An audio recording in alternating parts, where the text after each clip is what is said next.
नमस्कार, माझे नाव श्वेता चंद्रकांत सोनटक्के. मी इयत्ता 7वीत शिकते. माझ्या शाळेचे नाव जिल्हा परिषद प्राथमिक शाळा टाकळी रमले. आज 52वा राज्यस्तरीय विज्ञान प्रदर्शनाच्या अनुषंगाने मी यात भाग घेतलेला आहे.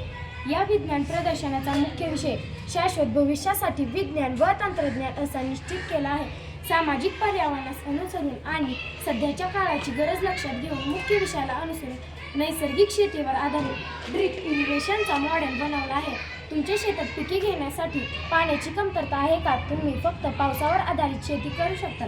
बागायती शेती करताना तुम्हाला काही अडचणी येतात का? या सर्व समस्यांवर उपाय आहे. ठिबक सिंचनाद्वारे कमी पाण्यातही जास्त उत्पादन घेता येते. हे उच्च मूल्याचे पिके झाले आणि गाठीमध्ये देखील वापरले जाऊ शकते. ठिबक सिंचनामध्ये अल्प प्रमाणात जलस्रोताचा वापर केला जातो. उदाहरणार्थ, जेथे पाणी कमी आहे तेथे कमी पाण्यात सिंचन करता येते. धन्यवाद.